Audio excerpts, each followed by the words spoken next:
In August 2013, Michael Goguen was a successful venture capitalist who wanted to be an international Batman fighting global crime and terrorism. He also loved to brag, not about his wealth or his business, but about his love life. Goguen was a partner at Sequoia Capital and had no problem telling his employees about his bedroom conquests. One of his employee confidants was Matthew Marshall, who claimed to be a former CIA agent in a reconnaissance unit with the Marine Corps. He proved himself by showing Goguen the prayer beads he said he took off of an enemy's body. For Goguen, Marshall was the most trustworthy person possible, or so he thought. Goguen bragged about a 20-year-old woman he met on a night out in one message to Marshall, who responded, "You're the man." Over the next few months, Goguen exchanged detailed messages with Marshall about his intimate encounters. He also revealed how he maintained his public image by hiding his affairs. He used safe houses in Whitefish, Montana, and kept tabs on possible enemies. Marshall was hired to help Goguen with an off-the-books paramilitary mission in Mexico, thus helping him achieve his goal of being a global hero. Goguen sent him an advance of $400,000.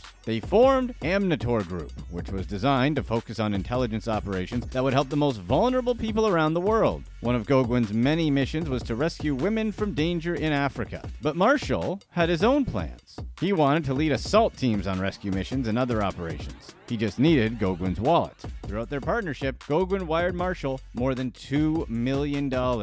However, Marshall wasn't the honest countryman he claimed to be. He was never a CIA agent and was never involved with Marine Corps reconnaissance. Court documents later revealed that Marshall served in the Marine Corps Reserves between 1994 to 1999 and was dishonorably discharged after 82 absences from inactive duty training. In 1996, he was hired as an Indiana State Trooper, though he failed to mention that he had recently quit a different police department when they suspected him of a burglary. Marshall spent all of Gogwen's money on his own family and friends, never putting a dime towards the people Goguen was trying to help. Goguen is from Bedford, Massachusetts. In 1996, he joined Sequoia Capital, a venture capital firm known for its early bets on businesses like Apple, Google, YouTube, PayPal, and Cisco. He became a billionaire venture capitalist through the company. As the money rolled in, he spent more time in the small town of Whitefish, Montana. Goguen built a 75,000 square foot mansion with a 30,000 square foot bunker that could house up to 25 people. He lived in Whitefish with his fourth wife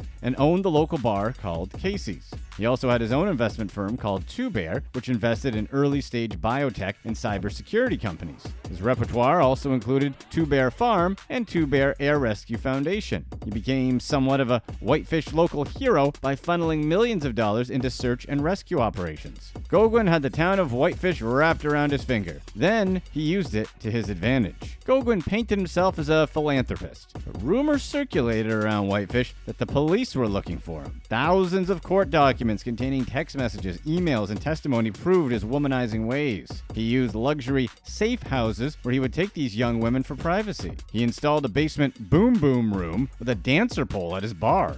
He wanted to keep his activities on the down low to maintain his pristine public image. He reportedly kept a spreadsheet listing over 5,000 women he was intimate with. The New York Post compared him to Harvey Weinstein and Jeffrey Epstein. Gogwen's attorneys quickly sued the Post for false and defamatory statements. Marshall was clearly a fraud, so why didn't Goguen notice it before? Did he fly under the radar because Goguen was knee-deep in blackmail and misconduct allegations? Things were souring between former workout buddies Goguen and Brian Nash. Before 2008, Goguen and Nash had a friendly relationship, but things changed when Nash's wife Stephanie filed for divorce and thought Goguen was to blame. Stephanie and Goguen apparently had a long-term love affair. Nash found out, and the divorce proceedings began. Goguen supported Stephanie emotionally and financially throughout the process, giving her a credit card, putting her and the children up in a 5-bedroom home nearby, and paying her legal fees. However, Stephanie denied any romantic relationship with Goguen. According to court documents, Goguen brought his children and babysitter to Nash's home, where he was intimate with the babysitter. Nash found out, called him a pedophile, and reported him to the police, but nothing happened. In 2013, Nash demanded $250,000 in legal fees related to the divorce, but Goguen refused. Nash threatened to expose Gogwen's affairs if he didn't comply. In 2014, Goguen sent Marshall an encrypted message saying Nash had to be dealt with. Nash kept sending harassing messages to Goguen, his wife, children, and friends. Goguen reported Nash's blackmailing attempts to California law enforcement, but charges were never filed. In 2019, he filed a federal criminal complaint against Nash using information acquired by the FBI. Nash eventually entered a plea deal for a single count of blackmail. In exchange, the charges were dismissed, including interstate stalking and interstate communication with the intent to extort. Things changed for Goguen in 2016 when ex-mistress and exotic dancer Amber Baptiste accused him of misconduct between 2001 to 2014. Baptiste claims Goguen gave her a disease and he agreed to pay a $40 million settlement. However, he only ended up paying her $10 million. Goguen also demanded that she call him emperor or king. In 2012, Baptiste claimed that Goguen left her injured in a hotel room, after which she had to get surgery. Goguen denied everything and filed a countersuit. The California state court didn't believe Baptiste's claims and issued a restraining order to keep her from making more false claims. The court found Baptiste guilty of extortion and fraud and had to pay Goguen $14 million in damages. Still, Goguen lost his job at Sequoia Capital. A representative for the company said that even though Goguen was found innocent, they no longer wanted him working there. His exit from Sequoia didn't seem to affect him much because he was still worth more than $5 billion.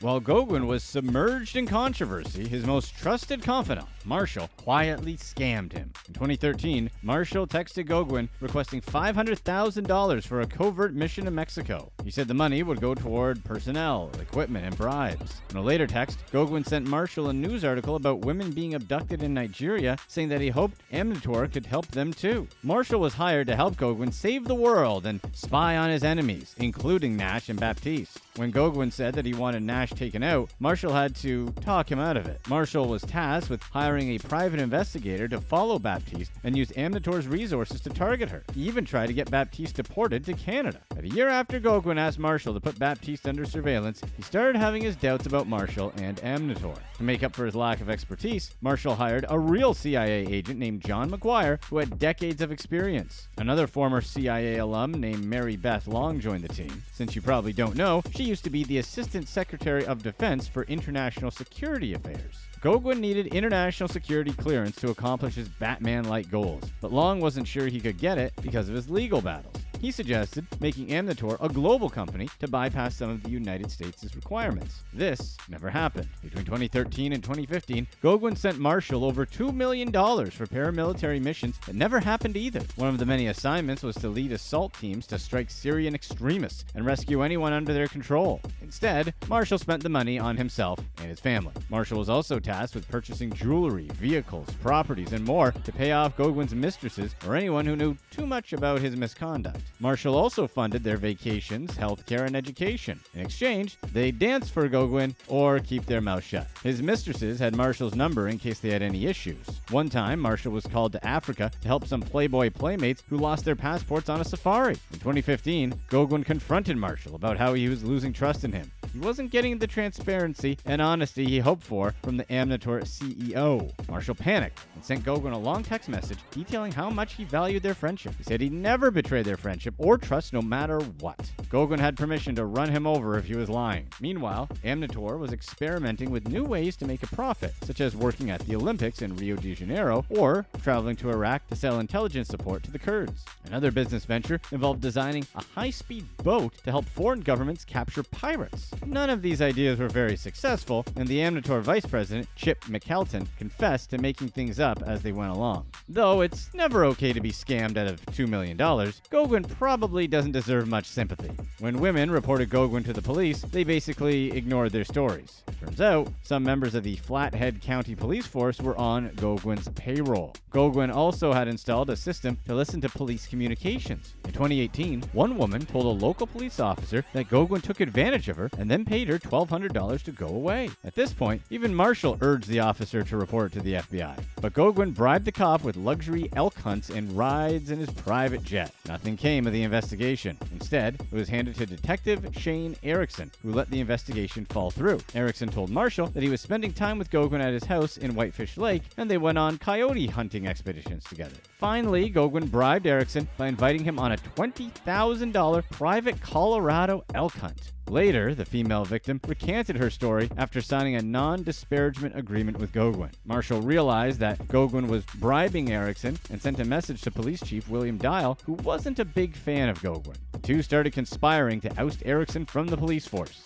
That summer, Erickson confided in Dial that Goguen was taking him on the luxury elk hunt. It's unknown whether Dial ultimately approved the trip, but he acknowledged in private messages with Marshall that it would be a conflict of interest. Dial resigned from the force shortly after. Marshall, Baptiste, and Nash were all unsuccessful in their cases against Goguen. Somehow, the billionaire always managed to come out on top. In Gogwen's countersuit against Marshall pleaded guilty to wire fraud, money laundering, and tax evasion. He also admitted to lying to Goguen about where the company money was spent. The indictment also showed that Marshall lied about his CIA and Marine Corps past. Baptiste also lost her legal battle against Goguen when she failed to meet discovery requirements. Goguen filed a counterclaim against her, and the court discovered that she had forged medical documents and therefore lost almost all credibility. Goguen won the case. Nash also lost his crusade against Goguen. He was charged with multiple counts of stalking and communication with intent to extort. He pleaded guilty to misdemeanor blackmail and was sentenced to 5 years probation. Marshall, Baptiste, and Nash all lost their individual legal battles. So, they joined forces to take him down. In 2021, they filed a civil suit against Goguen, claiming that he hired them to build a private security firm and use them in a racketeering scheme against anyone who threatened to expose him. Marshall, Baptiste, and Nash accused Goguen of silencing enemies and tampering with evidence. As of November 2021, 4 of Gogwen's former employees sought more than $800 million in damages. When some of the allegations against Goguen made it to the news, Goguen turned around and sued the New York Post for defamation. Every time someone tries to take Goguen down, they end up shooting themselves in the foot. Are his accusers really just after his money, like Goguen claims? Or does he just have outstanding lawyers? As former Whitefish police chief Bill Dial said, this man has to be stopped. He's a billionaire like Harvey Weinstein and Jeffrey Epstein. There's a lot of people in this community who know what he's about, and they're afraid of him. I guess we'll see. Click here to watch one of these next videos. Let us know in the comments section what you would do if a friend backstabbed you. Give them a second chance, or never deal with them again.